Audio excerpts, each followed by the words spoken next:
It's the Sunday service with Supertanskiii.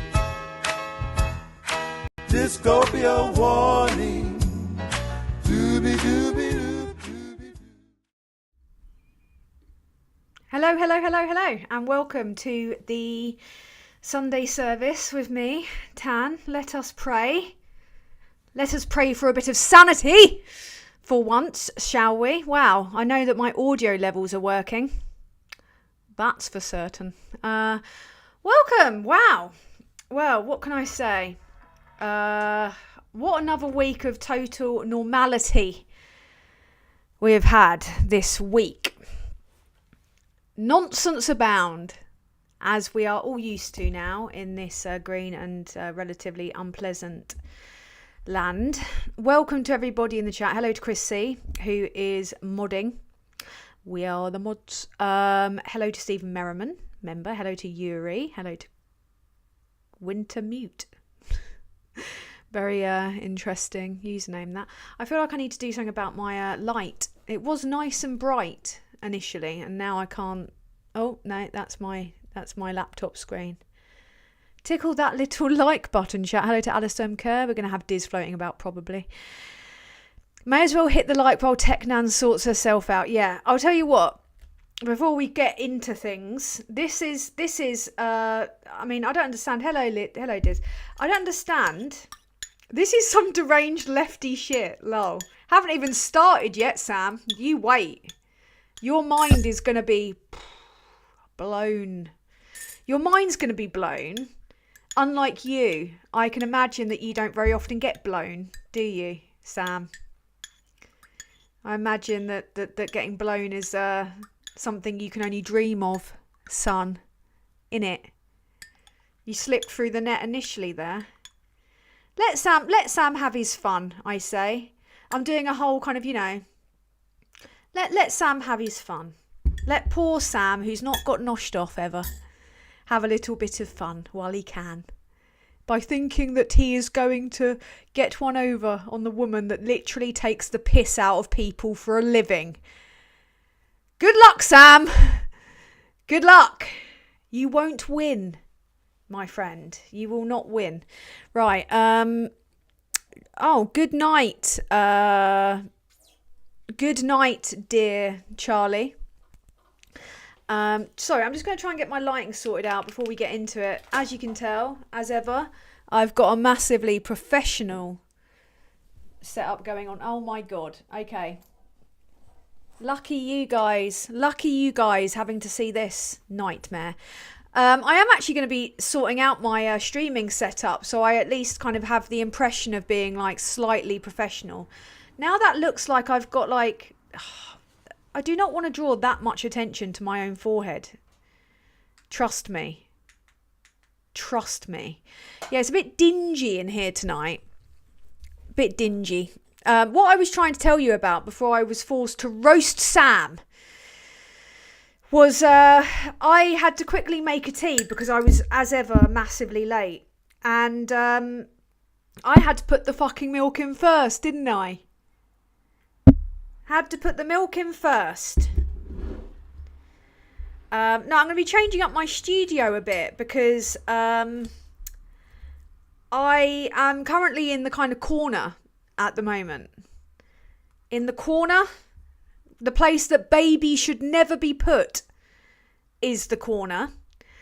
And I need to move. Sorry, this is so professional. Here's my tea bag. I'm putting it on my little tea bag holder. I've got a wall over there that is going to provide like a proper backdrop, and I've got some really cool art, and it's going to be all kind of like nice and a proper backdrop, as opposed to me using the curtain to kind of like let snippets of light. Oh, that's not so bad lighting. That's a bit better. One day I will sort this all out properly. One day. But until then, you are stuck. This is not something I crocheted myself. No, this is a very nice jumper. I've had a proper hard on for burgundy. I think it's the time of year. So I've had a proper boner for burgundy lately. Oh, Freddie, don't start being a bellend. I'm probably going to get besieged by cats at some point, as is my sad life as a lonely cat lady. Better that than being a putting up with dickheads lady. That's what I say. Am I right, ladies? Am I right? Hello, Witchy Goth. That's me in the spotlight. I've never had any religion. I'm not allowed in churches. I combust the moment that I enter a church, actually. So, nonsense aside, that's a little warm-up done where I've, on air, because I was so fucking late, done my fiddling with stuff. I'm going to actually zoom myself in a little bit, I think, just so I can get into the mode. Get into the groove, boy, you gotta prove your love to me. You're watching me have a breakdown in real time. Tonight. Right. I know that the Teabag Act is unforgivable. We can all agree on that. But let's move on from that, shall we? And shall we talk about what's been going on in the last hour or two regarding Tim Davie, by bitch, stepping down from the BBC. Tim Davie, the guy who literally stood as a Tory in Hammersmith and Fulham. Yeah. The guy who literally stood as a Tory in Hammersmith and Fulham has been forced to step down over an unfortunate splicing incident. Sounds like the kind of thing they'd report on. A gentleman got caught in an unfortunate splicing incident in Rotherham at the weekend. Probably shouldn't say Rotherham. That's a pretty bad one to pluck out of the air, isn't it? But no, there was an edit regarding the Tangerine tosspot Donald J. Rapist Trump, right? And it was something that was spliced together. It was very, very poor show from someone that's got the ability to afford loads of privately educated editors and producers like the BBC. Because as we all know, if you're left wing, you're not allowed in the building. And do you know how I know that?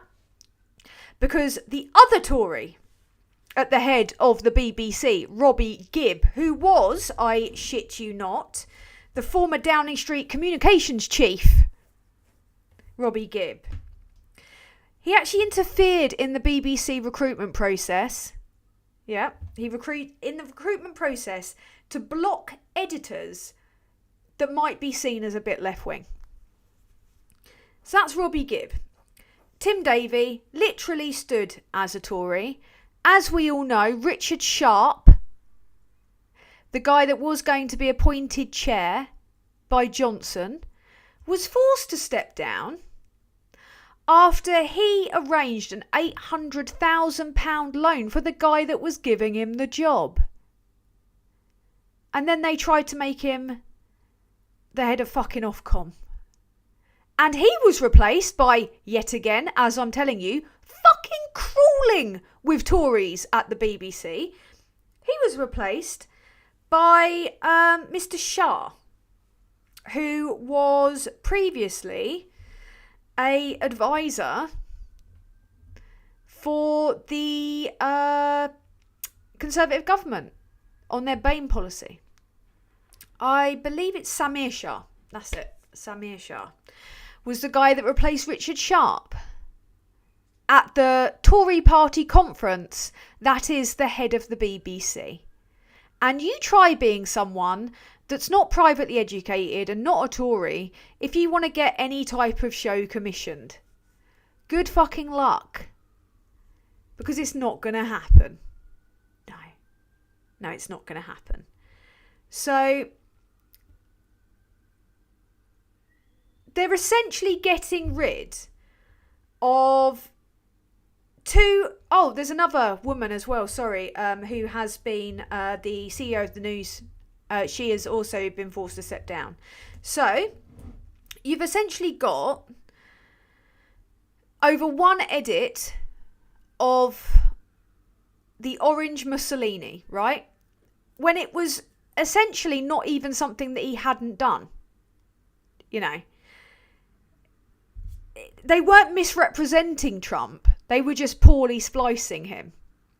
So I know it looks bad, and I know it is bad objectively. Like, they shouldn't be fucking up to this extent at the BBC, because they've got enough money, enough of our money, to not consistently fuck up like this. But they did. But they, over pressure from the billionaire press, they have got rid of 2 of the people at the top when there has been pressure on Tim Davie for ages over their appalling bias regarding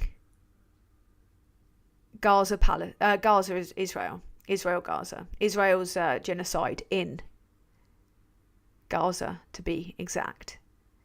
So loads of people signed an open letter.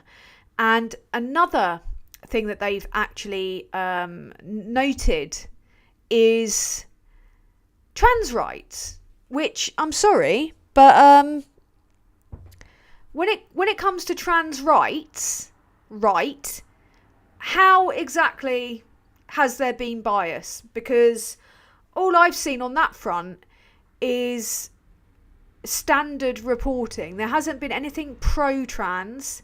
Certainly hasn't been that much that I've seen that has been negative, besides the fact that they constantly platform the so-called cancelled people that are gender critical, that manage to write a book, do a tour, do 7 interviews on primetime telly about how they're so fucking cancelled.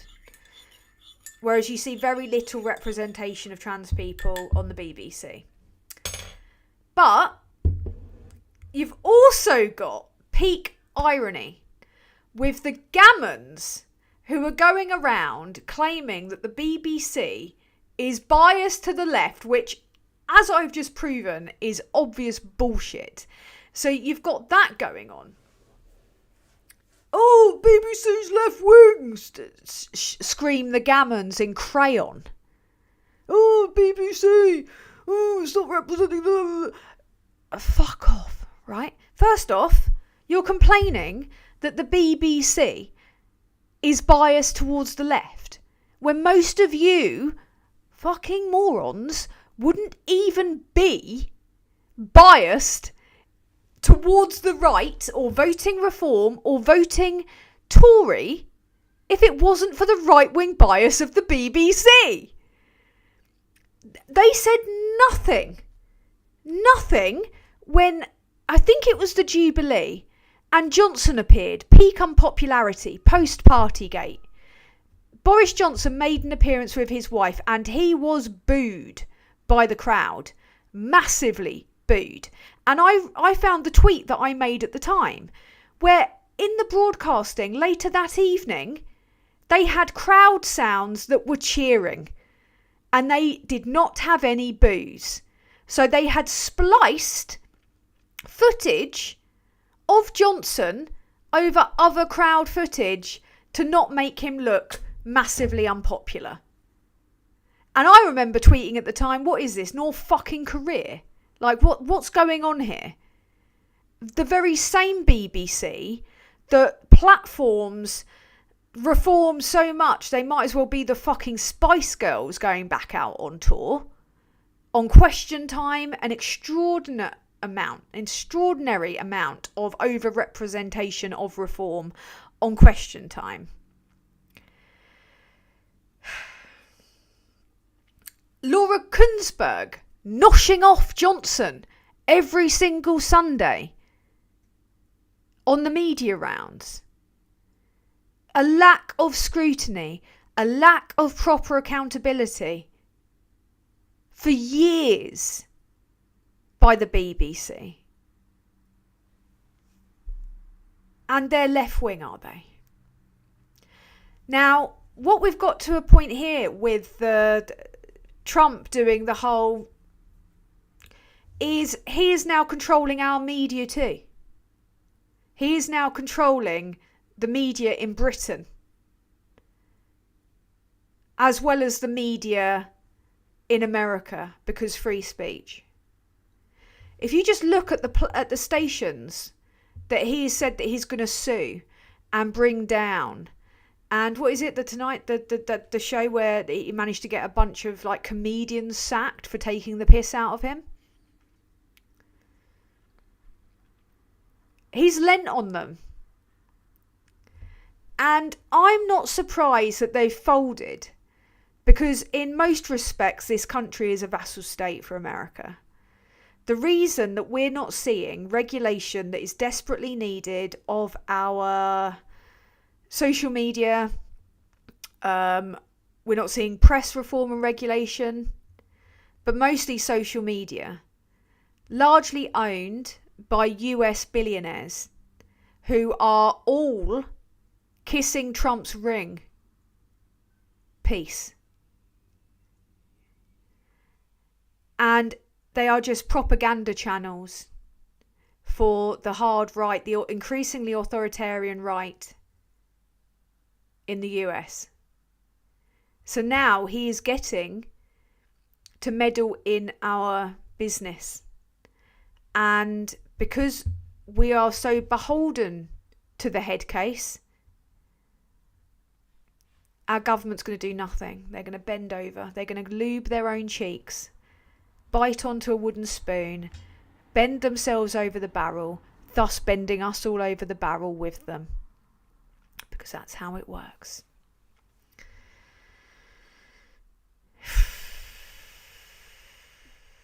My landlord is the only kind of like anarcho-syndicalist landlord I think in existence, right? He lives in America. His wife's Egyptian British. She is studying for her PhD in the US. I believe her son's dual national, British, Egyptian, right? And my friend Dan, like, has quite olive skin. You know, he could easily pass as someone that could be considered Egyptian too. He messaged me today. He's had to get rid of all social media because they live in a largely immigrant part of America. And he called me, he voice noted me today, and he was like, well, what's going on then? I can see that Tim Davie has resigned from the BBC, but none of the news that I'm picking up is saying why, just over bias. So I had to explain to him a little bit of an update of what's going on. And when I listened back to it, I was like, yeah, maybe that was a bit bleak. You know, maybe that was possibly a bit bleak to give him as an update. These fucking fruit flies, man. God, they're everywhere. Anyway, I've just said I've got a few supers, so I'm just gonna, while it's still relevant, before I move on and expand, gonna see, go into that little bit. I'm all fired up tonight. Stephen Merriman, thank you for the super chat. Transphobic debate always ends in the toilet. Clever little play on words there. Because they're obsessed with genitals and loos. Ewan Infectinov, thank you for the £5 super chat. Mainstream journalism has all the integrity of single ply loo roll after a vindaloo. Well, isn't that the truth? I was making the point about on social media earlier about how Tim Davie going. It's like, on the plus side, Tim Davie's finally gone. And he's an absolute arsehole. Like, he has been a problem for years. On the other hand, we're America's bitch. And then I followed it up with, well, our media's already fucked in a ditch. You know, it's like firing bullets into a corpse. Like, our media ecosystem is scrambled and screwed. And I'm going to go into that in a bit more detail in a minute, actually, because there's an angle to the Gill. You will all know Nathan Gill, former Reform leader in Wales. got pleaded guilty to multiple counts of bribery and treachery for Mother Russia. But there's a story within a story in that, as far as I've gleaned from my research. So I'm gonna go on to that in a minute. But first of all, we've got Jack Russell. Thank you for the super. Just a little T symbol and a little fella with glasses and a hand. I wonder what those symbols mean. Get a coffee? Your tea's shit? It's like kind of like the modern hieroglyphics, aren't they? Emojis. It's like communicating in pictures. But thank you all for your little supers this evening. I'm thanking you very much for them.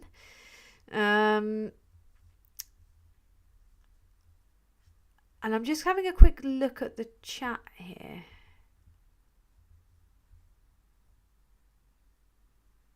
Surprised Farage wasn't caught taking bribes, says Jamie Sample.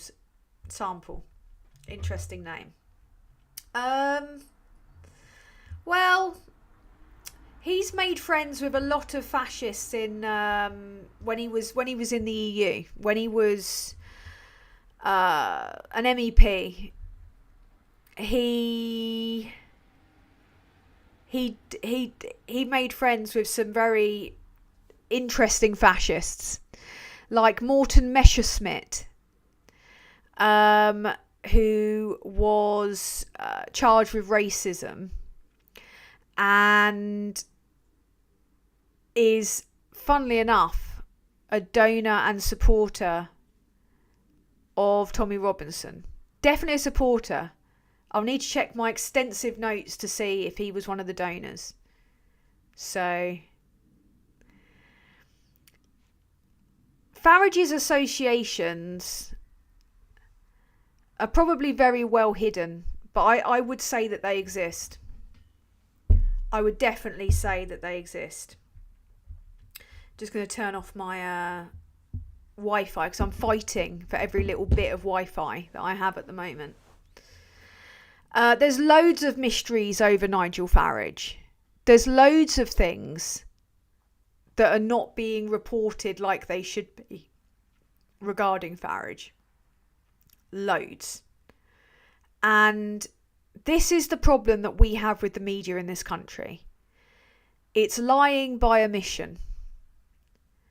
And that is a neat little segue into the whole Nathan Gill saga. Because when I was doing my research, like I have been a little bit off my game in recent weeks. I have been struggling quite badly to get my head in the game. But I've been kind of like, because I know that the trial is coming up, not the trial, the sentencing of Gill. He didn't go to a trial because he's banged to rights for what he's done. But when I was going through the research, I've been paying very close attention to Carol Cadwallader, who is my personal hero.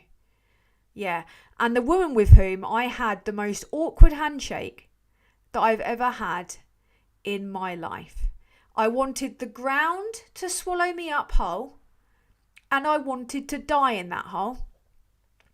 I was going to see the work in progress screening of 2073 by my friend Asif Kapadia, who's an amazing director of Senna and Amy.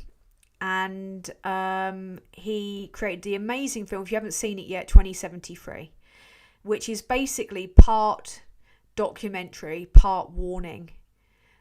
Goes through all the links of the international far-right network that I talk about, all the tech bros, all the authoritarian world leaders. But me and my friend Graham got an unfortunate case of the giggles just as this dystopian nightmare of a film kicked off. And it was a tiny little work in progress cinema screening. Like there must have been only about 50 seats in this little cinema at the side of Somerset House. And it was only at the very end that I realised that Carol Cadwallader was sitting behind me. Yeah. And Graham and I spent the first 10 minutes trying not to laugh because a friend of ours had turned around and said something so dry and cutting that it was so cunty, the way that he delivered it. Like, Graham said something about not being able to make an event, and this guy was like, oh, well, never mind. And it kicked us off, and me and Graham couldn't even look at each other. But I have spoken to Carol online a few times, and I went up to shake her hand because I've never met her before. But I had a bottle in one hand, and I think she had her hands half full, and I went to shake her hand, and it was appalling, and it was so horrible. And I was like, I think I even said fucking hell. Like, that was terrible. That was terrible. So yeah, it was a very, very bad handshake. But Carol Cadwallader was the one that has been all over the Gill story. And it has been crickets everywhere else. Crickets. Absolute crickets. Oh, Richard Marsden, thanks for the $4.99 super chat. I'm rocking the Johnny Minge mullet, but in blue, mate. I saw my friend Sean sent me a message not long before I came online to do my stream this evening. And it was the guy that I called or nicknamed Johnny Minge, to the point that I heard from my friends that are MPs that even his own side were calling him Johnny Minge. It went ultra viral. And his wife, obviously, Felicity Minge. God rest her soul.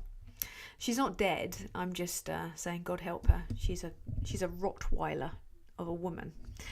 Johnny Minge.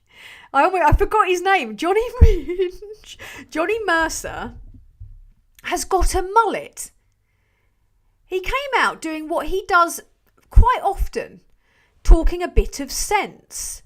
It's a shame that most of the time he reverts to type and turns into a total fanny, right? But he was talking about how, you know, the poppy, you can choose to wear it or not. Doesn't really matter. And he is rocking a full mullet. If you don't believe me, go on my Twitter. Breaking news, Johnny Minge has grown a mullet. It comes right back down and everything. He's like bloody Toadfish from Neighbours.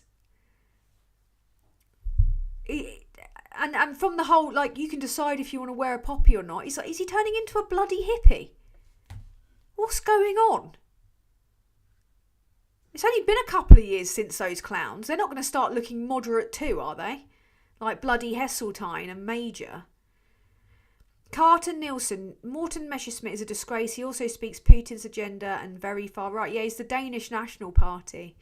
He's also, he was involved in the People's March, aka the Tommy Robinson scrounging more money off people's universal credit march, aka the please keep being racist, it makes me money march.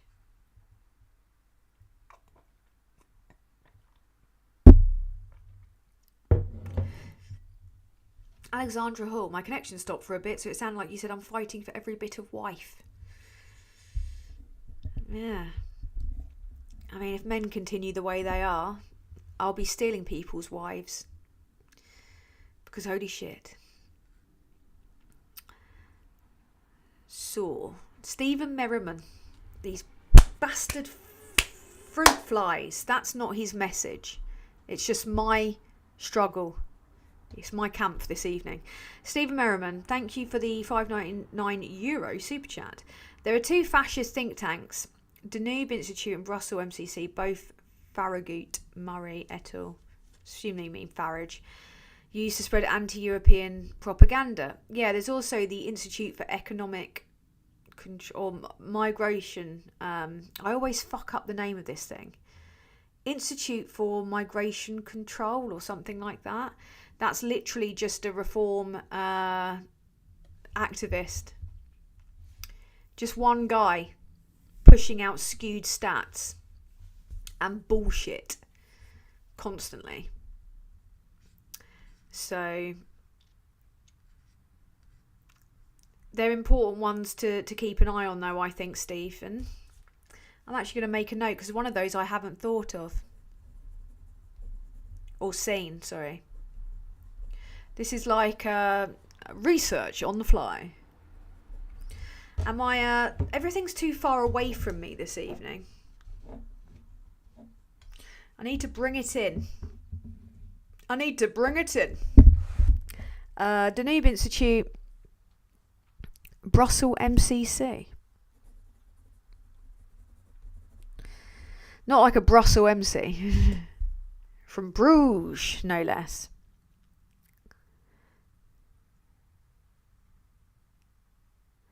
Adam Bolton, Wintermute's brought up Adam Bolton.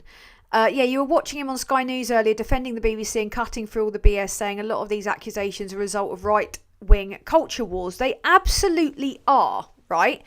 And you know that, you know that I am no defender of conservatives. Like, never. But this is objectively a kind of like a right-wing hatchet job against the right.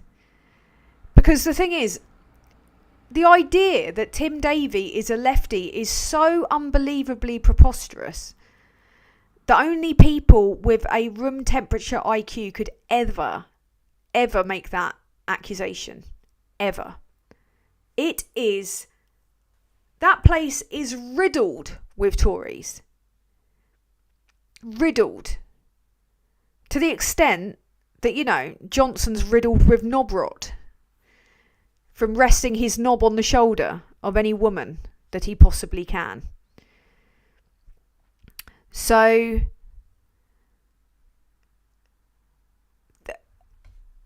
I can objectively, hand on heart, say that the BBC is not left-wing biased. This absolutely is a culture war, and it just so happens that they've taken out a right-winger as a consequence of it. It's friendly fire. Like, I'm not sitting here mourning Tim Davie going. The only concern that I have is that Trump is influencing our media landscape. And you've got all these fucking, like, so-called patriots going, oh, I want us to become the 51st state of America. What's patriotic about wanting to become the bitch of a country that we essentially colonised? What kind of leaps of fucking insane anti-logic do you have to go through to come to that conclusion? I mean, they are terrifyingly thick. And then you've got old Tenconi, the little portly, baldy Nick Tenconi, who, I'm sorry, the only crusade it looks like he's been on is to McDonald's. And yes, I'm saying that because he thinks it's big and clever to go around slating women that are objectively gorgeous, like Carol Vorderman and Narinda Kaur, both of whom, the only reason that he's trying to lay into them as a 5'0", baldy, beardy little man who had to waddle away from Sheffield because he got turned away by the anti-fascists. The only reason that he's laying into them is because neither of them will ever touch him. In fact, I don't think any woman would ever touch him. The only people that touch him are his Weatherspoons bouncers that hold him in a little arm lock like they're 14-year-old girls walking down the street after school, waddling him away from the anti-fash in Sheffield who were calling him a little bitch. Whoever that woman is in that video that called him a little bitch, call me. I will get you drunk on cocktails because that was perfectly delivered and it immediately riled him. But he's going off on this, I'm going for crusades. Again, mate, none of you read, do you? How did the crusades end? Remind me. Yeah,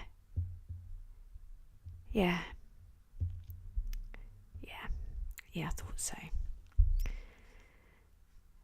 Thick as a submarine door. Thicker than a Boxing Day turd. The lot of them. Like, I never expected the downfall of our society to be led by such unbelievably thick fucks. It's insulting, actually. It's insulting. I was hoping it would be, at least if they were evil genius. Do you remember when we used to have evil geniuses? We used to have, like, masterminds of evil. In the stories. It's never like, oh, Bond gets, nearly gets outsmarted by a thick fuck with a freshly shagged flag at his feet. That's never the story. Oh, a dunce has entered. How are we going to crack that code? Bring back evil geniuses. At least then I would respect them as I'm being fucked over by them. But they're so thick. So thick. Right, hang on a minute. I've got a problem. That's better. When I plug my phone in, my light doesn't go to full capacity. Because apparently I live in Wallace and Gromit's house.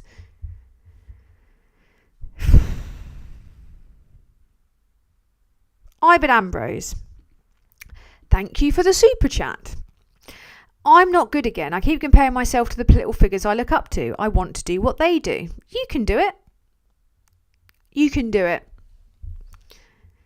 Trust me, you can do it. Because so many people don't do the things they want to do when it comes to things like politics. Like, oh, I'd love to stand, but I don't think I'm good enough. Do you think those people think that? And that's precisely why they shouldn't be near power. Is because they never stop to think about whether or not that they're good enough to do it. Which means that they're definitely not good enough to do it. You've got every ability to do it. You are righteous, my friend. And that goes a long way nowadays. So we'll have none of that nonsense. Just crack on, run, If you've been a member, you've got to have been a member for at least a year, I think, isn't it? Depends on which party you want to run for, I guess. It's, it depends on...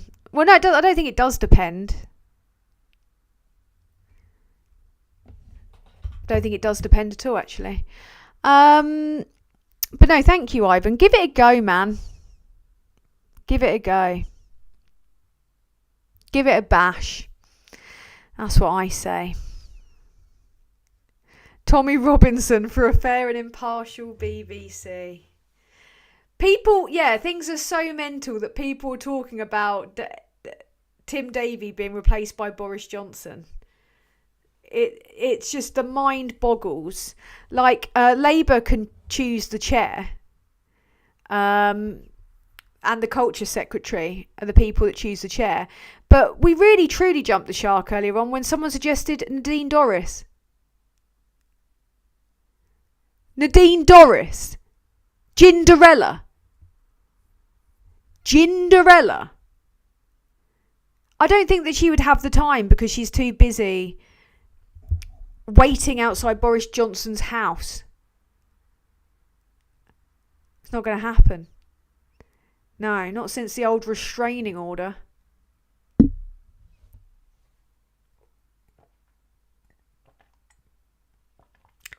My mic's very close to that, so you've got a front row seat for my gulping. That's what she said. That's what she said. Anyway, I've fallen a little bit off course. Hello, dearly blase. Good evening, Tan and Chat. Hope everyone's very, very well. I do disturbingly good, Darren. Very, very well. Yeah, the woman who didn't know that that Channel 4 was paid for by fucking adverts. Defund Channel 4. We fund it. You bunch of fannies. We fund it. Anyway, when I was looking at the Nathan Gill reform and Russian bribe saga, and I am going to get that video out tomorrow. I am. So I guarantee you now, as you are all of my witness, I guarantee to you now that this video will be out tomorrow. But I'll also have to make a video about the BBC fallout. So what come first? The chicken or the egg? Darren, I don't know. Well, we've got, when is it? The 11th is I think it's the 11th, which is Nathan Gill's sentencing. So, before I get into this, actually, I've just got a super chat, and I'm going to ramble for a few minutes. So for a few minutes. Thank you, Mike M, for the $25 super chat. Good news in the US. I'm not going to keep doing the accent because I'm terrible at it. And I'm sure you like me for my British accent, don't you? I'm going to do it for you like Princess Diana. Because you sent me a $25 super chat. Anyone that sends me such a super chat will get spoken to like Princess Diana. Good news in the US. Positive election results last week. There also appears to be a growing take no prisoners left-wing warrior culture growing. Dick Cheney passed away. Thoughts? I could use a little US accent, please. I got to the end then. I could use a little US accent, please. I used to be able to do a little. I used to do Meghan Markle. I'm a woman and a feminist. I can't do an American accent. Dick Cheney. Oh well, you know. Is he going to be commemorated via waterboardings? Is he? You know. Very positive news. And yes, there was, of course, the amazing election of Mamdani, who is an absolute fucking hero in my world. That man can do no wrong. He's got whatever the sauce is, that bit of sauce, you know, bit of ketchup, bit of bran. He's got it. I love that man. This is like very much a reaction and a pushback to Trump, isn't it? This is people taking a stand. I did see something very funny on the US front the other day, which was that people in Kentucky had to be told via their elected representatives to stop turning up at polling stations because they couldn't vote in the New York mayoral run. They couldn't vote in the election, so they were turned away from Kentucky polling stations. They rank 48th, apparently, in education. No shit. But Dick Cheney, yay. There was also Newsom, wasn't there? There was also another woman, I forget her name. I think Mamdani stole the show, really. And we have, since his election, had like an influx of a slightly derogatory term for Americans in the UK is Yanks, right? So if they are a dickhead, we will call them a Yank. If they're a good American, we'll call them an American. But this woman was like, I lived in London for like 4 years, and it was like Londonistan under Mayor Khan, and like kicking off about all that. And all crime has reduced under Khan. He won a historic third term. Public transport is cleaner and cheaper. The air is cleaner thanks to the emission zones, which people eventually end up sucking up and getting over. He's done an amazing job. Historic third term. I reckon he'd win if he won again. Like, that's... So I'm feeling good about Mr. Mamdani. I think he's a cool dude, man. And I think that people needed that little bit of Obama-style hope in America, especially in New York. But for a democratic socialist to take the financial hub of the US, yes, Queen. So yeah, I'm very, very happy about those things. It gives you a little bit of hope when you see horrible stories about what ICE are doing. And that poor man who his wife was going through the legal process and she was just taken away and disappeared by them. And there was him in the parking, you know, in the car park, sitting there, distraught, you know.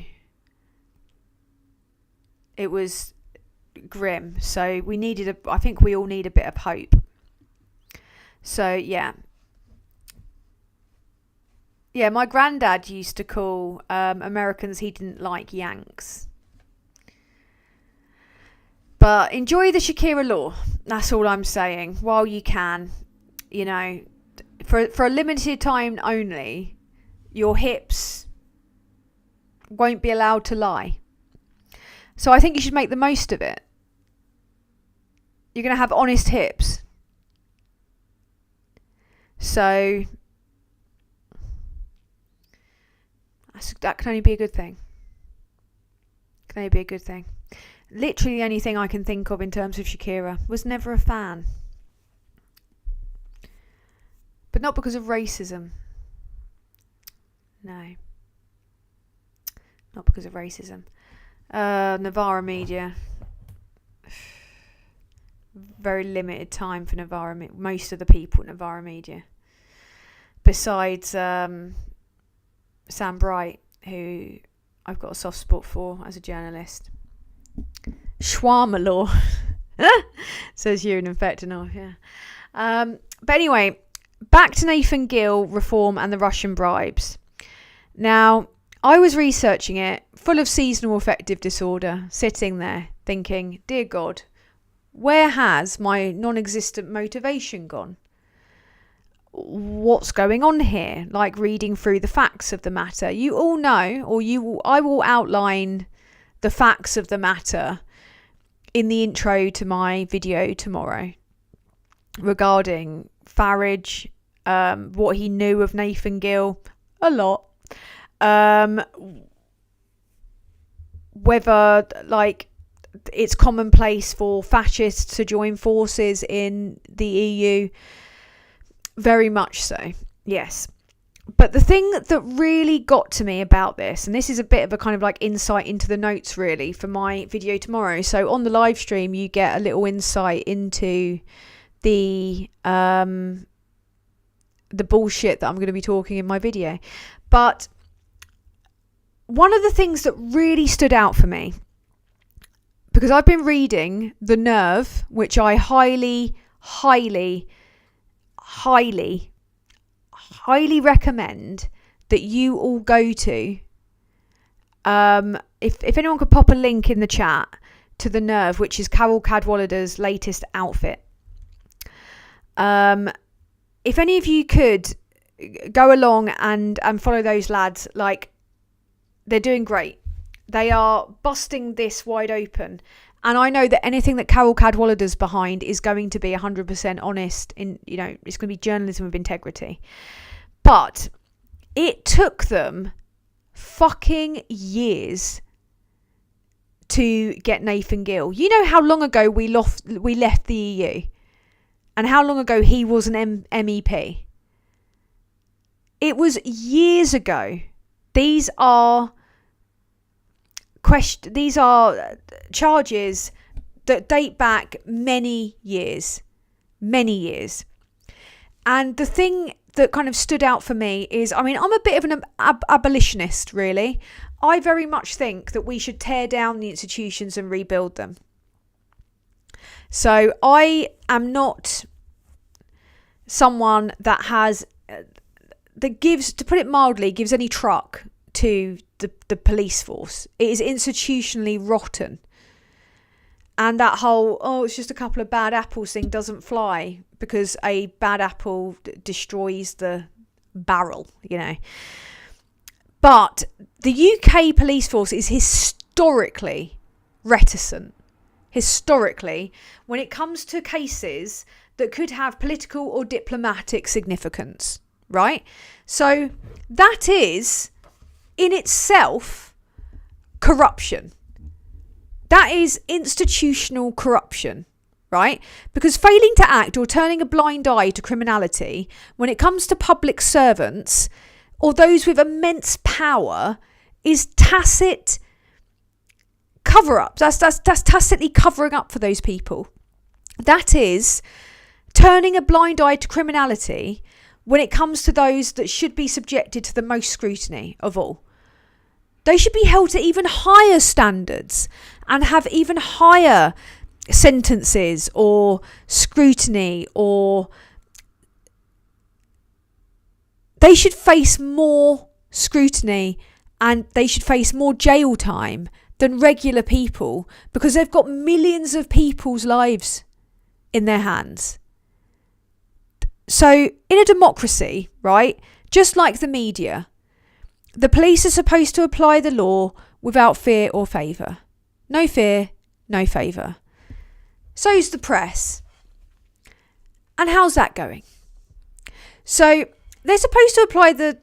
Oh shit, just opened Apple Music with my book. Hang on a minute. I was on a roll then. Fuck's sake. Hang on a minute. Fuck off, Apple Music.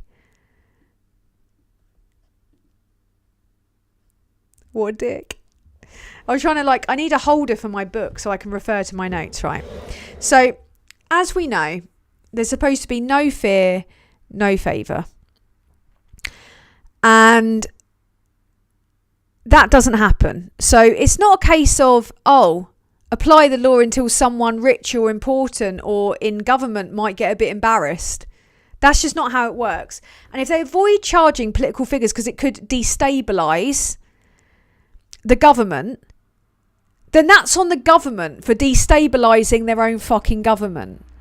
That doesn't mean that they should avoid being arrested. That means that you've got people who are willing to destabilise the government to commit crimes in positions of power over all of us.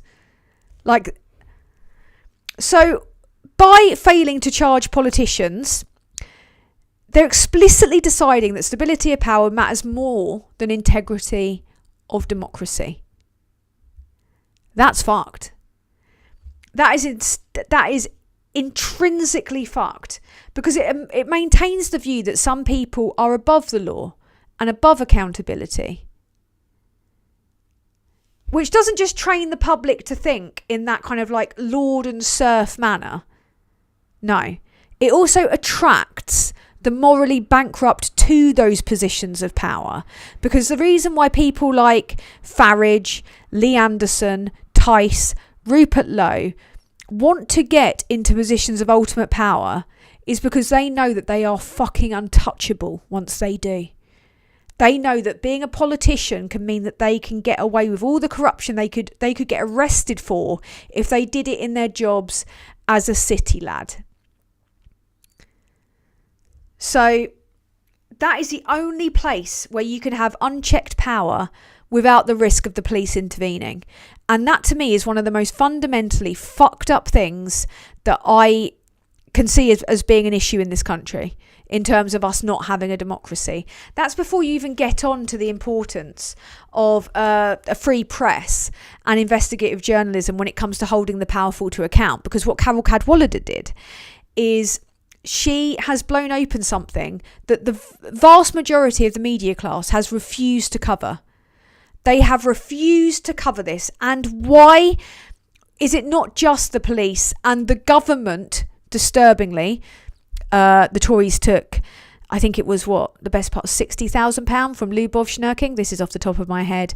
After Russia invaded Ukraine, and would invite her, the wife of Putin's former minister, to monthly meetings and play tennis with her. Putin's former minister. Like ex-KGB agents, there's no such thing as former when it comes to the Kremlin. So we had a former member of Putin's government deep in the heart of ours, funding. Why would they be giving that much money to the Conservative Party, do you think? I'm sure they wanted nothing in return. So it's not just the police and it's not just the government that refused to touch investigations into Brexit or Russian interference and Russian money. It is most of the UK media.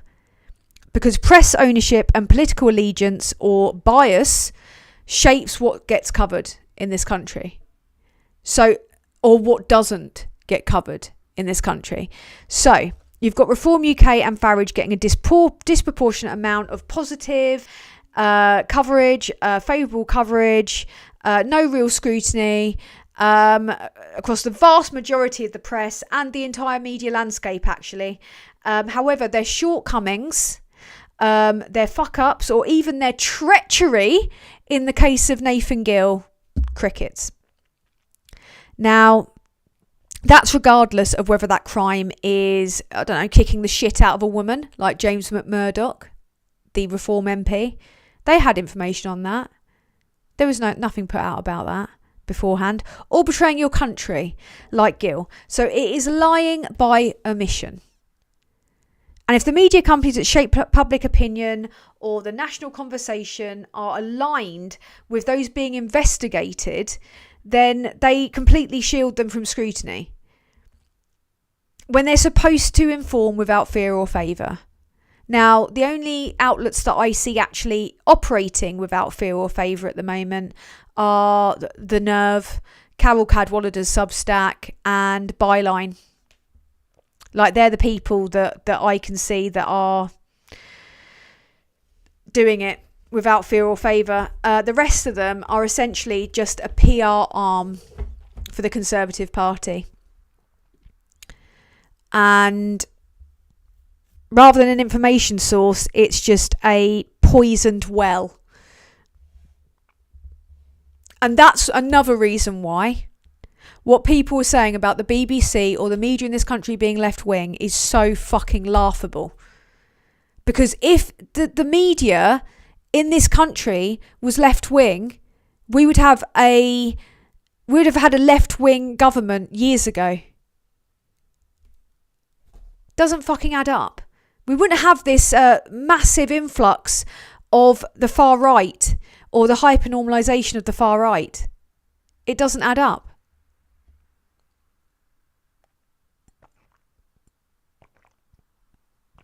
So that's the story within the story, or the bones of what I've been looking at and thinking about. Never boring, is it? Right. Back to chat.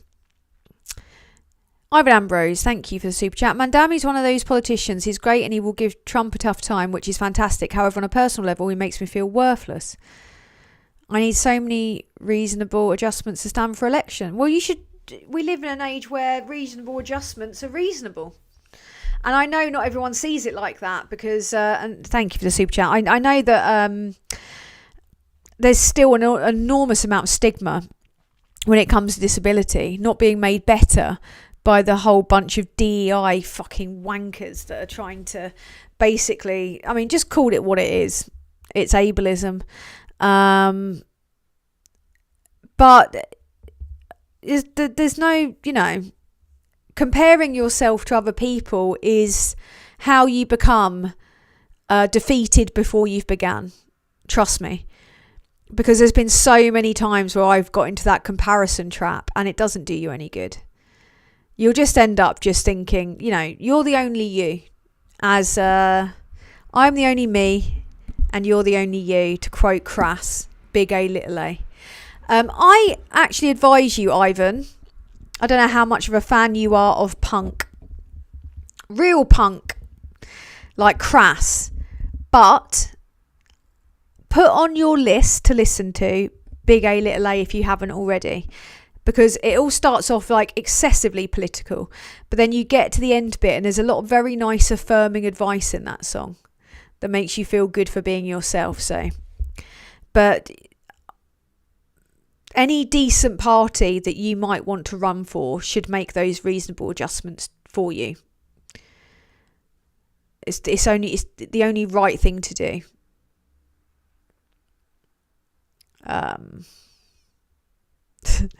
Darren the Star. Thank you for the super chat. To celebrate your video coming out tomorrow, please read this in a Russian accent. Todavich. I hope I haven't just said something really... I hope I haven't just accidentally done an up the ra, like Big Chungus, like Farage. To celebrate your video coming out tomorrow. Can't quite do it like Villanelle, who is the only woman I'd ever marry.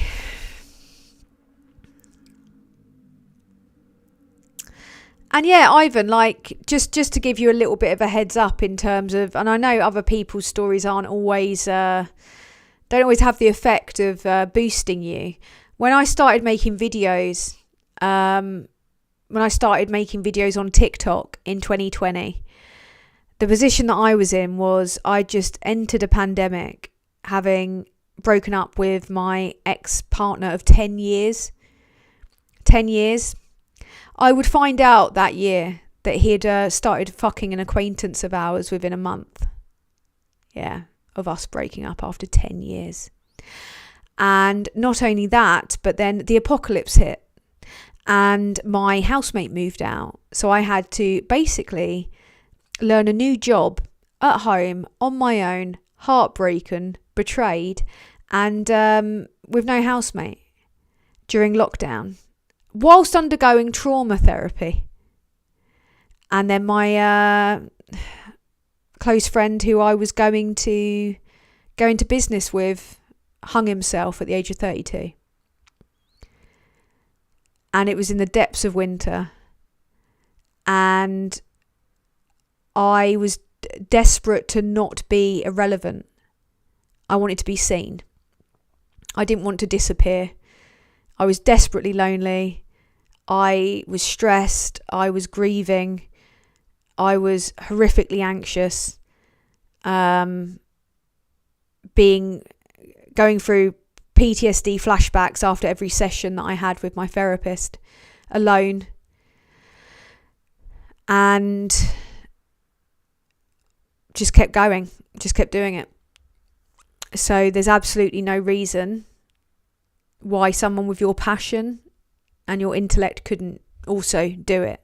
If this twat who did most of her early videos in portrait mode on an iPhone 8 can't do it, there's no reason why you can't do it, my friend.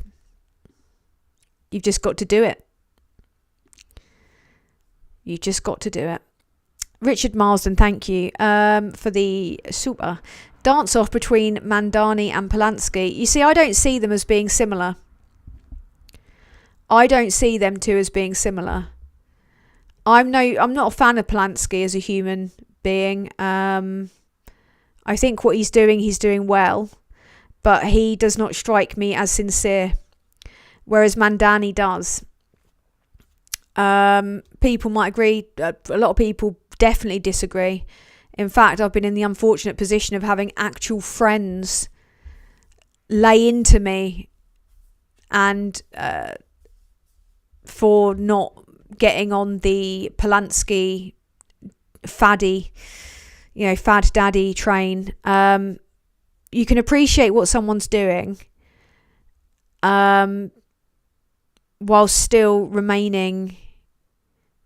having your own view on it, about them. Something jarring about it. It sets off my ADHD bullshit detector. And that's not coming from a blind allegiance to Labour. I've got my head in my hands over Labour. But just because Polanski's doing the right thing, it doesn't mean that the Greens can ever win an election. And they don't have I know it's a way off yet, but I don't think a loosely written manifesto on the back of a lettuce will cut it. So they need to shape up before they get to the point where they would be able to, I think, be a good part of what would, in the ideal world, be a progressive alliance. I wish we could have a progressive alliance, but our voting system doesn't allow for that. Labour, just a woke government, says H. Buster. don't have a fucking clue about what Labour is or politics is then, do you? It's in fact, like, because of their spads, they are fucking themselves up by trying to emulate Farage and the Tories, and are moving with the Overton window instead of trying to do what people like Zach Polanski are doing, which is, I guess, you know, he's doing the Mamdani thing of engaging with people and saying, you know, the right things. But it is objectively easier to do that when you're a fringe party and when you're running for mayor, not president. People will be much more open to that from people that they don't think will rule. And Mamdani, I don't think he was born in the US, so I don't think he can ever be president. So they're more likely to give a chance, I think, to the underdog that's got less chance of having real power. But Labour are screwing it for themselves and for all of us.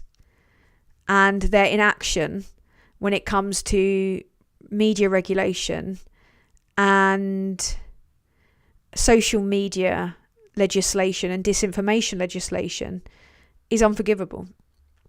As is keeping McSweeney in post and listening to that fucking mentalist Maurice Glasman.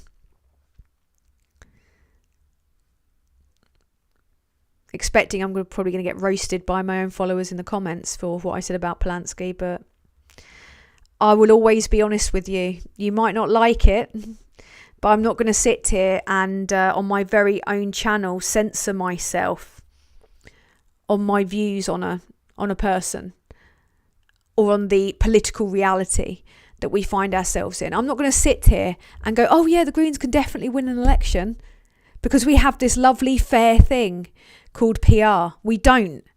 We have a outdated, undemocratic voting system that needs to be changed, but isn't in this term of Labour.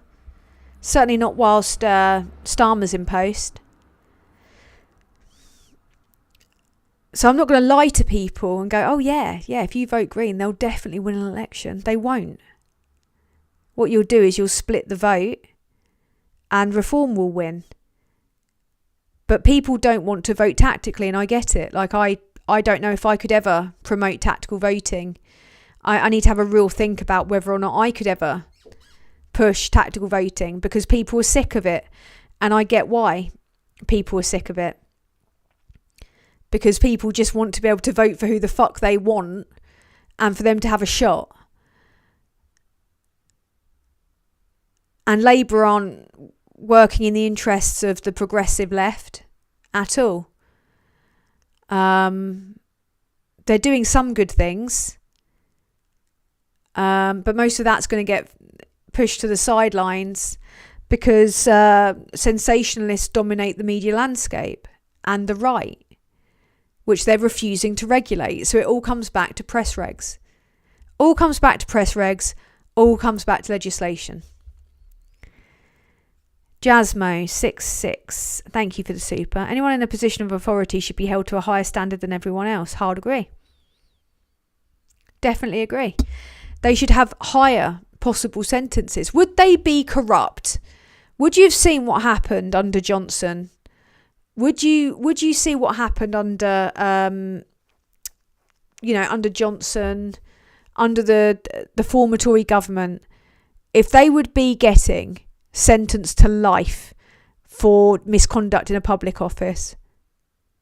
Rosindell, accused of rape, sexual assault, abuse of power, many other offences, bailed 6 fucking times, then released without charge. That stunk. Being released without charge does not make you innocent.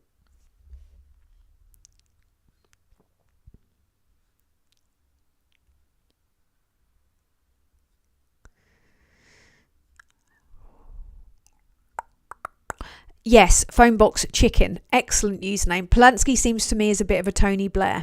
I 100% agree with that. He's very media trained. It just feels very disingenuous. It feels very tell people what they want to hear. And look, if he is sincere, fair enough. You know, he may very well be. But I have reservations. Like, I'm very hypervigilant. One of the few bonuses of having a stress disorder and ADHD is that you have a really well-attuned bullshit detector.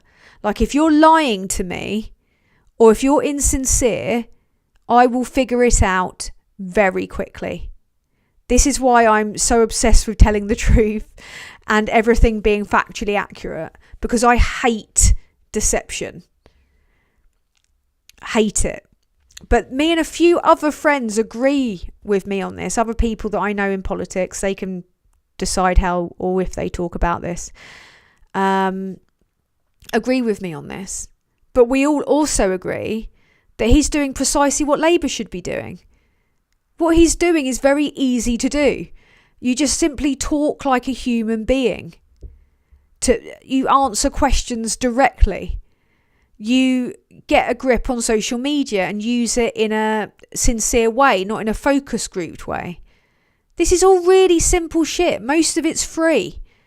It's called not being like a fucking corporate nightmare.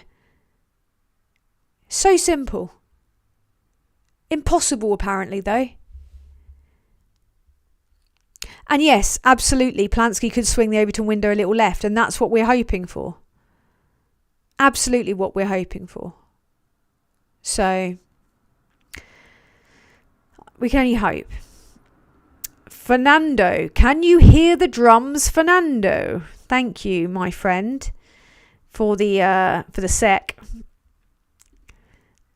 129 notes worth of sec.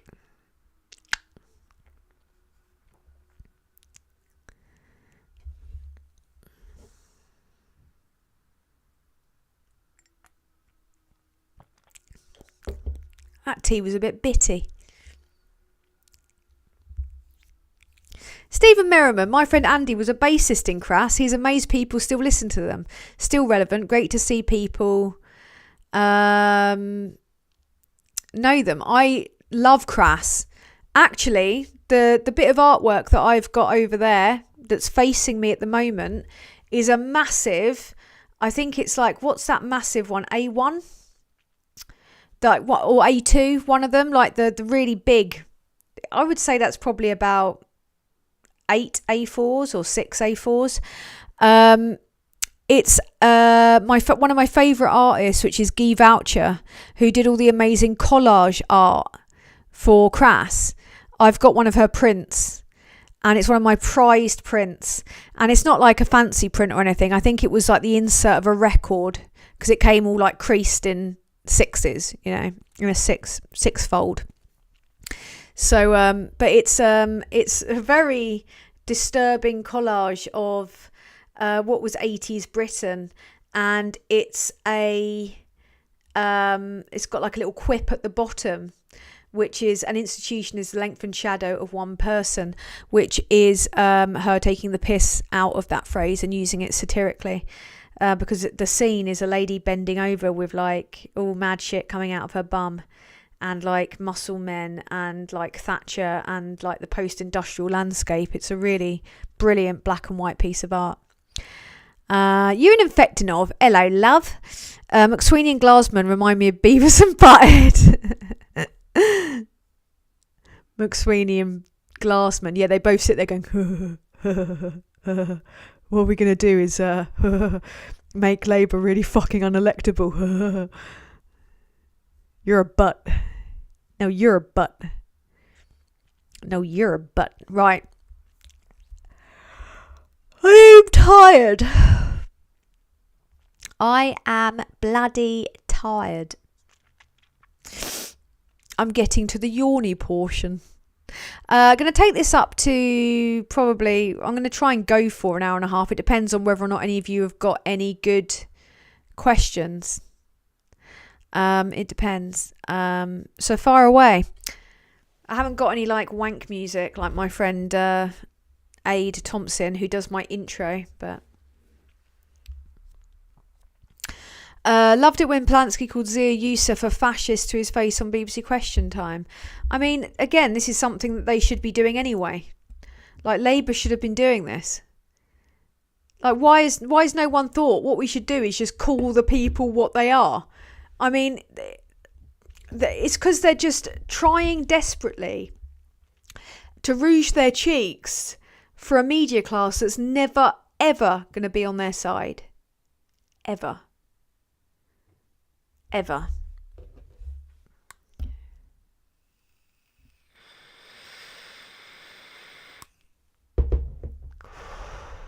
Everyone is so Starmer obsessed, as though Labour is a one-man show. Odd that democracy is mistaken for a monarchy. No wonder we're so easily led.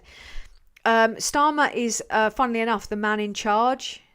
Yeah, he's the guy that chooses his spads. He chooses the cabinet. He delegates. He is the conductor. You wouldn't sit there and think, oh, well, you know, that orchestra, they're so easily led by that conductor.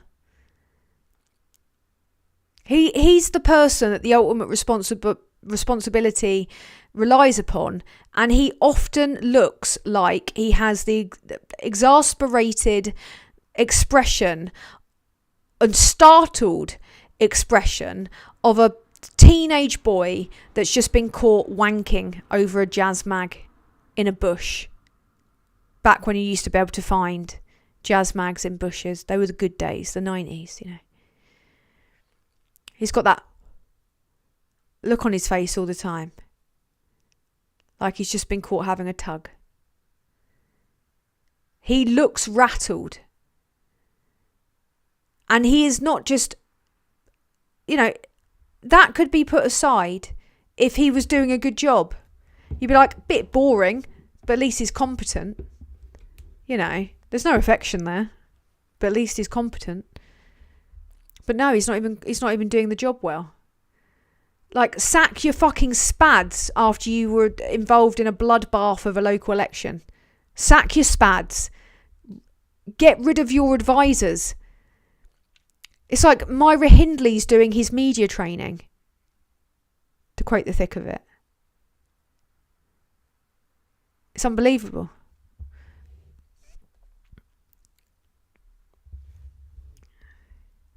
Deceive your neighbour, deceive yourself, yo. I agree, Tim Jones. Very well said. Very bloody well said. Went Tory then. Went Thatcher.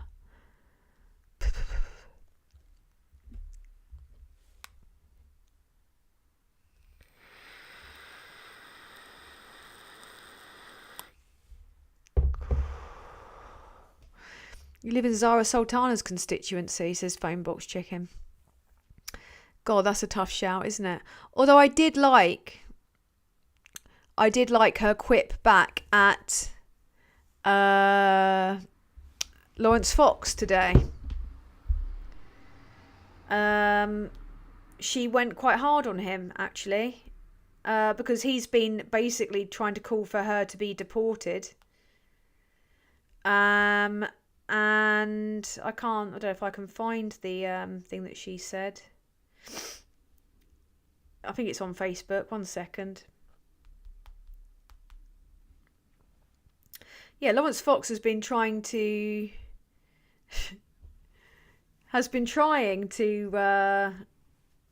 tell Zara Sultana she should be deported.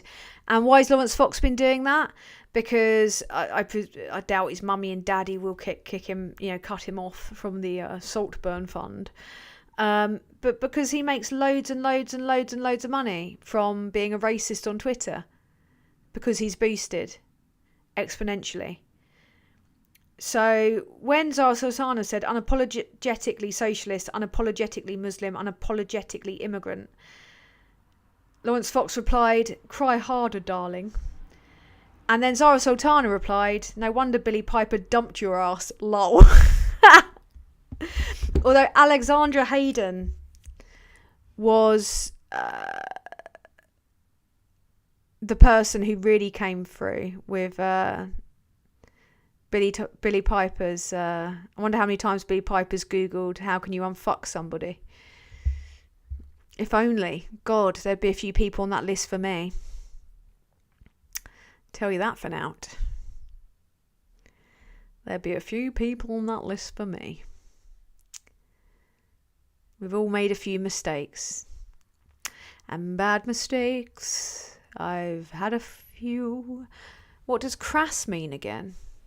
Uncouth, darling. Uncouth.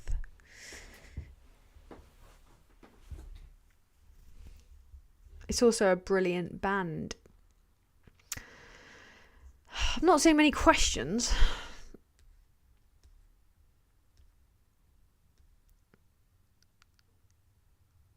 You bloody tired because you're up all night throwing darts at a picture of Farage.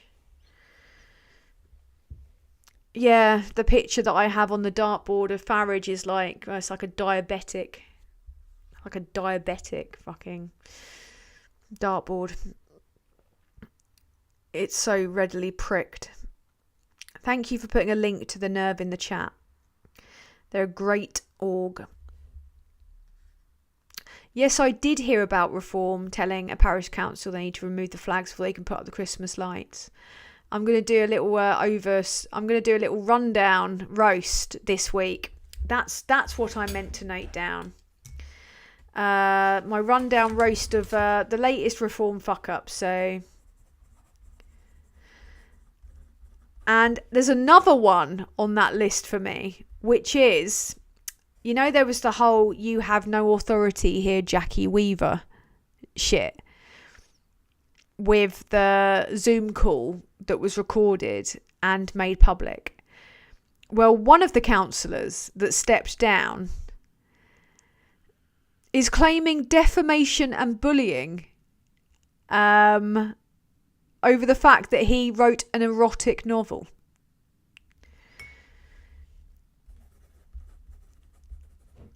And I would love to see an excerpt of this, but there's many things I will do for the bit, but buying the book of a Reform MP is not one of them.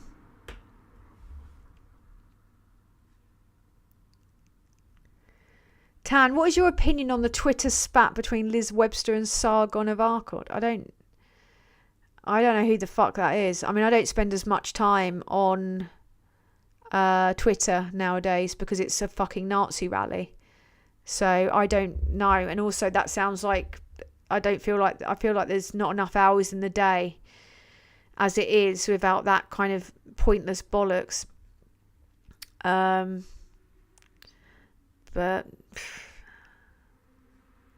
I don't know. Do you like Tom Jones as a singer, says Phone Box Chicken? Yes, I do. I've actually seen Tom Jones twice. It's not unusual.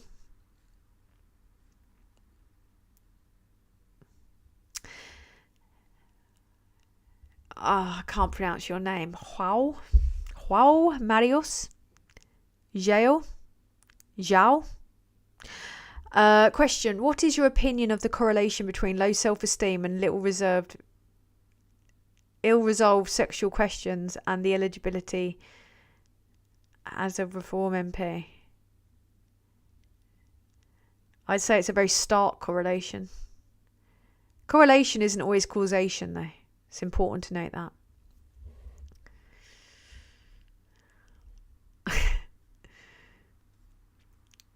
Right, I'm going to scroll a bit quicker. If you've already asked me a question, can anyone explain George Galloway? Another one in it for the grift and the money. He's a tanky tosser. He's also a puppet of, Russia and China. Agreed. I've had many a run-in with Lawrence Fox. He tried to troll me on my on Christmas Day. Obviously didn't have access to the children.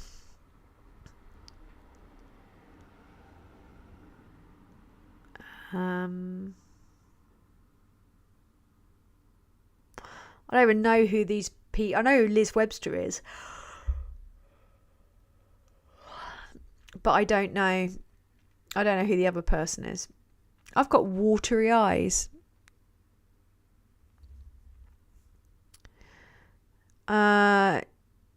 Okay, you've got very little time if you want to get in a question. Make it a good one.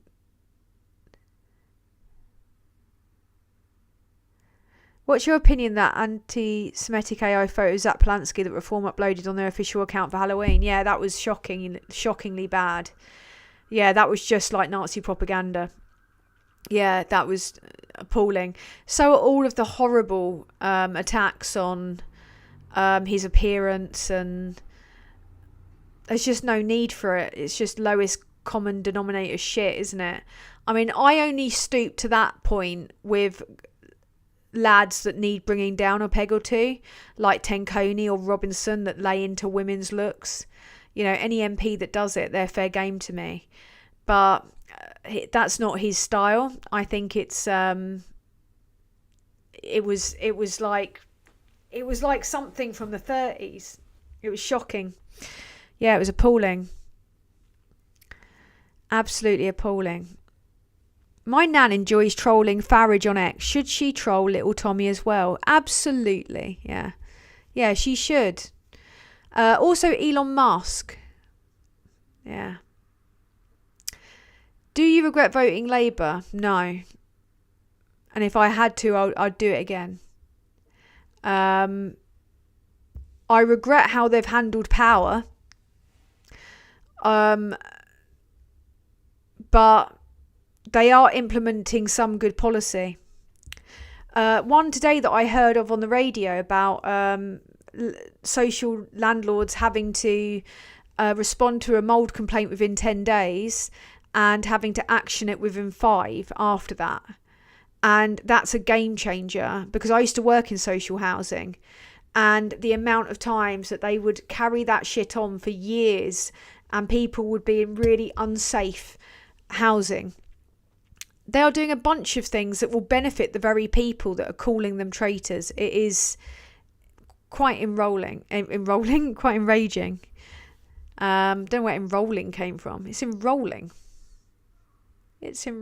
me. Why is Labour transphobic? Fuck knows. It is a stupid position and a dangerous position. Absolutely. Can I promote Ollie Bowler Hatman's interview guest, please? Bullsh. I love Ollie. I'm in a group chat with Ollie. He's a lovely, endearing gentleman, is Ollie. So yeah, go for it. Tell me, who is his guest? You're asking me as if I know. I don't have a fucking clue what Labour's playing at. I've been like for months, for a year, about the position that Labour's taking. It's inexplicable. This makes no fucking sense. I know who Liz Webster is. I've hung out with her a few times.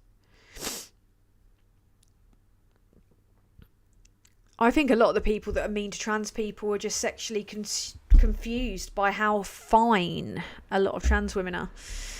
And let's face it, it's always the trans women. I like it when people... I don't mind it because I've been trans investigated. Openly a cis woman. At one point, they started calling me fucking... what was it? Dennis. They were trying to claim that I was a trans man called Dennis. That I was a man called Dennis.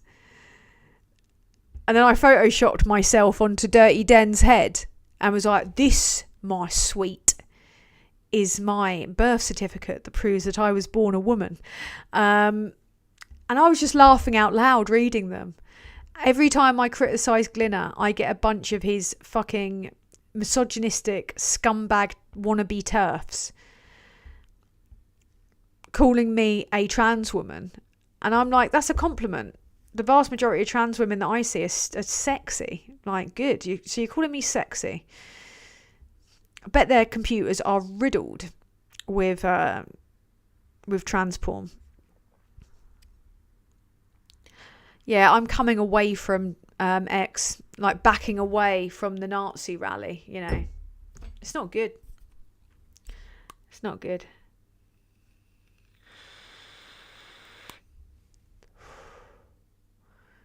Well, yeah.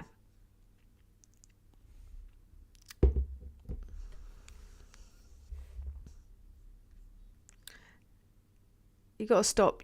Honestly, you've got to all stop calling me sexy. I won't cope. I won't be able to cope with it.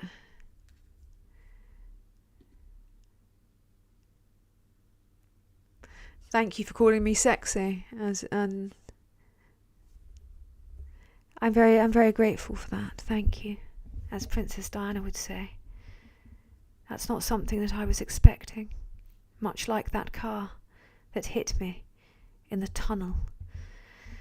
Yeah, I'm not used to flattery. I'm used to being called a big fat ugly troll day in, day out by people on Twitter. By men that I would sooner glue myself shut than let anywhere near my vagina. Sew it shut, actually. The vast majority of them make my fanny slam shut harder than Arkwright's till. Yeah, they make it do the Windows shutdown sound. Doo-doo-doo-doo. Most of them haven't touched a minge in the last 15 years. Charlie calls you lovely, Tan. Down with the kids. Yeah. Men of all ages and women. I'm quite big on the lesbian scene. Just wish I was more of a lesbian. You know, that would be nice. I wake up praying that I was a lesbian.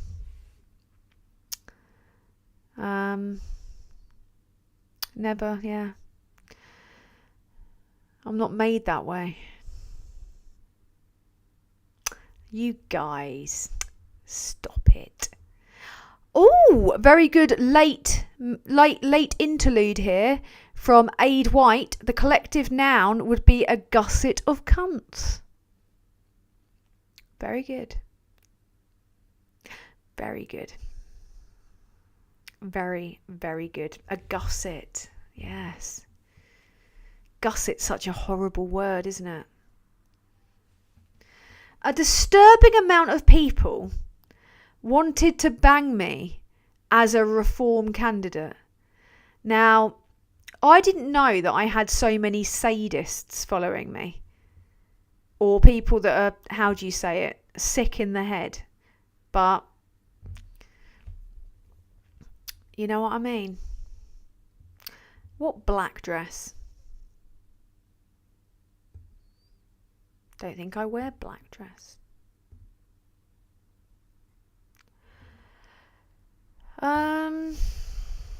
No, you're right. I mean, being a lesbian doesn't mean that I can avoid men, so yeah.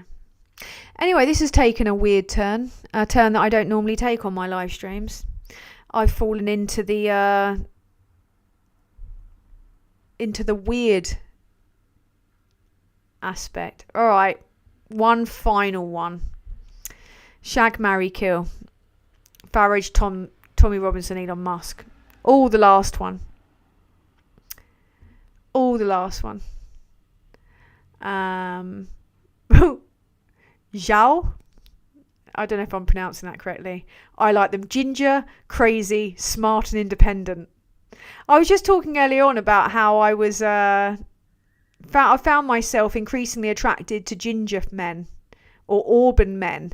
Because I have been watching the amazing series Slow Horses. And I was very, very, very enamoured with River in his slutty little glasses. The tan is not for turning, says Yuri Nymphectinov. Very good. Very, very good. But yeah, anyway. Any word in front of gusset says it sounds bad, says Malik Archer. Right.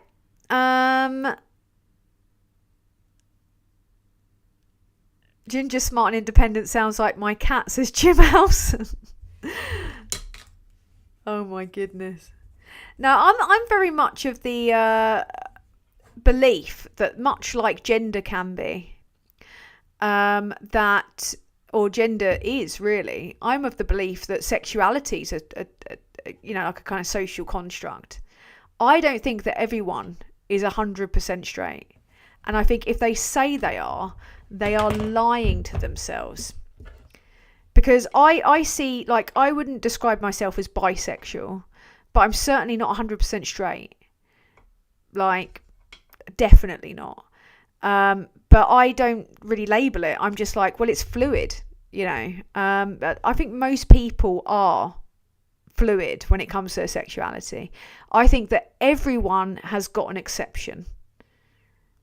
You know, one of my friends said Henry Cavill is his exception. I mean, just universally sexy is Cavill. Straight women I know also agree with me on Jodie Comer as Villanelle. Turned a lot of women, or made a lot of women question their sexuality, did Villanelle. So I just think that everyone's got a would at least kiss someone else of the opposite sex. Would at least kiss them. I agree that Aid Thompson is a sexy sexual shit flap, says I find the expression raging homosexual hilarious. So do I. I know a few raging homosexuals. And my life is better. Yeah, I often say that I'm like 80% heterosexual. What do you call it if you're into couches? I think that's called Vanceism. Poor wife. She can't even put him on the sofa, can she? Because he'll try and fuck it. Do you have a girlfriend? I mean, are you in a relationship? I've never dated a woman. And that's all I'm saying. I mean, I've had my fun. But no, I don't date women. So no. Anyway, this has devolved into something beyond politics and turned into Tan tells all of her secrets and discusses the mysteries of sexuality. So I'm going to bring it screaming into the end of the show tonight. Thank you to Diz. Thank you to Chris C. Thank you to...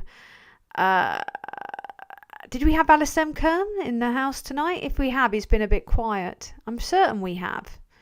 We've had that fella. We might not have. I don't know. But thank you to the lovely mods that have moderated this chat tonight. And thank you to everyone that's offered a super chat and had a say. And left me a comment in the chat. I very much appreciated it. This was a very weird Sunday service tonight. I will try and do some little clip ups, but I'm also going to definitely get my video out tomorrow about Nathan Gill, the Putin bastard at the centre of reform in Wales, and also a little bit about the chaos at the BBC, and also a little rundown roast. So that's 3 videos this very week that are going to be coming out at you harder than Michael Gove after midnight on Grindr. So that's something. That's a nice mental image for you to be left on, isn't it? Early 1990s Michael Hutchence is the man for me. God, you know, you're only human, darling. You're only human. Anyway, thank you for everyone that's tuned in tonight, and until next time, stay safe. Oh my God! A super chat just as I'm doing my wrap up. David Farmer, thank you so much for the 4.99 super chat, which says, enjoy a coffee sometime. I bloody will. Although most of the time for me, coffee is like anxiety in a glass. So I have to make sure that I've eaten something. Otherwise it hits me rather hard. Much like a certain Tory MP hit his wife, but it was covered up with a super injunction. Wonder if you know which one that was. I can't tell you. I'll get sued or killed. Until next time, stay safe, stay bouge. Don't go shagging flags to try and please me. I'm out of this motherfucker. Now I'm going to fiddle around and try and find my fucking outro. Bye, you bastards. It's the Sunday service with Supertanskiii. Disco be a warning. Doobie doobie doo.